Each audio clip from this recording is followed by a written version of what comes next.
seenaa argamtu adunaa qoyyaantutti kan nurraa dhufe waldaa Amaanu'eel Waaqessina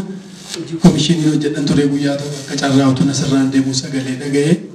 sagantaa kana keessa galee Eeliyaasiin hin beekan tures keessaa isa tokko chiibii godhaannaa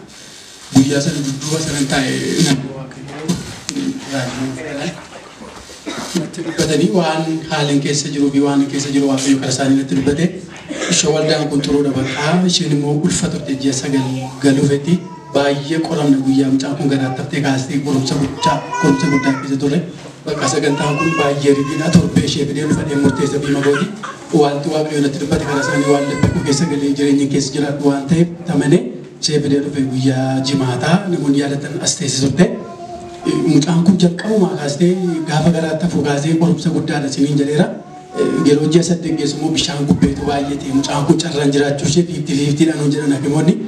torbanii deebi'an ture ji'a saddeetii kaasee kana bakka fidee maskaa'ee anoo kadhachiisuuf hin ture dhumarra isaanii itti mee isaanoo waaqayyo isaaniitti dubbatee hin kaasanii guyyaan da'umsa isheetiis immoo dhiyaateera guyyaa ja'a torban tokko baay'ate kaasanii guyyaa ja'a asitti seexanni si kutuu fedhaatti hin jedhan namoonni guyyaa sadiitti yaadatamu as ta'aniiru as teesse ishee guyyaa ja'a asitti seexanni si kutuuf jedha sana garuu kun hin ta'u waaqayyo galataan kaasuu si baachisan seexan da'ina hin jedhan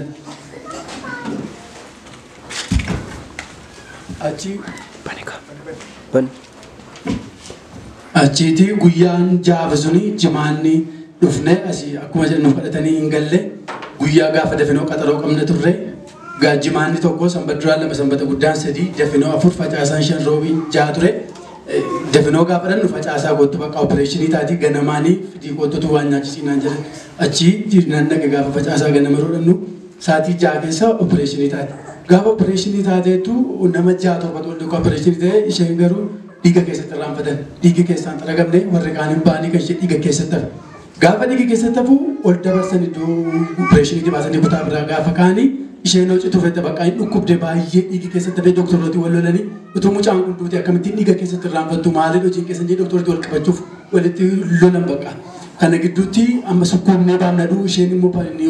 yeroo opereeshinii taatu marfeenni waraanamu irraa badeera madazzajaa irraa badeeraa isheen ofitti nama gottu dhiigi keessatti hafeera bakka inni iyyiti ujetti antuu kooti bakka mucaa koo maatii koo na barsiisi antuu kooti annan du'e bakka itti hin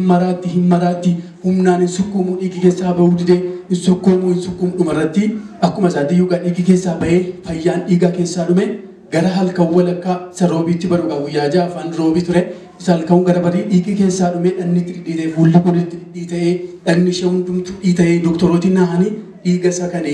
kan namaa isa ashagamaa jiru dhiiga lama kennaniifi anoo waan hin godhu wallaalee bakka namnis na bukkeen turre nama tokkotti iyyuu hin dawwalle nannee bakka isheen anduu kooti dhiigi achi kun hin argamu ishee lama dhidhiitee dhanni ishee guutummaan dhidhiitee anduu kooti bakka annan du'aatti sagalee manna gara roobii gara barii erge dhiigi sun kennameefi obbaraa dhufte akkasittiin waaqayyo gidduu naa galee kara nama waaqayyo natti dubbatanii waaqayyo sadarkaa boolla du'a caafii irra geesse hafte haasa'uu sadarkaa dadhabdeetti bakka iji ishee kun hin argamu dhabni ishee hundumaa dhidhiiteera hin haasoftu kanan jettu mucaa doktoroota sadarkaa fuudhee baate doktoroota iyyuu hin naani waaqayyo akkasittiin akka dubbate kara nama waaqayyo akka dubbate boolla du'aarraan washee nu gargaaree waaqayyo nu galateeffadhaa sin jedhe saba waaqayyo. dhaamsiin qabu jiraate tajaajila nama waaqayyo kan akka dhuunfaa kootti baay'ee jaaladheera waldaan akkas jiru iyyuu beekoni akka carraa utuun darbuun dhagee Eeliyaas worshipii godha koonsiliin jedhe baay'ee namni jiraatu haadhiisu ani namoota baay'eedhaa tajaajila midhakkoo silaa haasaanii namooti baay'een fayyaa deessii mataan iyyuu sin dhukkuu maaliyyuu taatu nu jedhan angaruu saabii waaqayyo fayyina ishee kara nama kanaa godheefini fidee dhufee namni baay'een mataayyuu dhukkubu maaliin jettu nagaa deessa maal jedhan kan meeqamanti haasaan jiru maaliif hin jedhe nama waaqayyo kun waaqayyo barakee jireenya kee eebbisu akkasittiin itti fufi namni baay'atee dhiisee namni birrii fidee dhiisee bakka akkasittiin wanta waaqayyo ayyaana waaqayyo sirra kaa'e kana akkasittiin itti fufi waaqayyo barakee jireenya kee eebbisu jedha galatooma.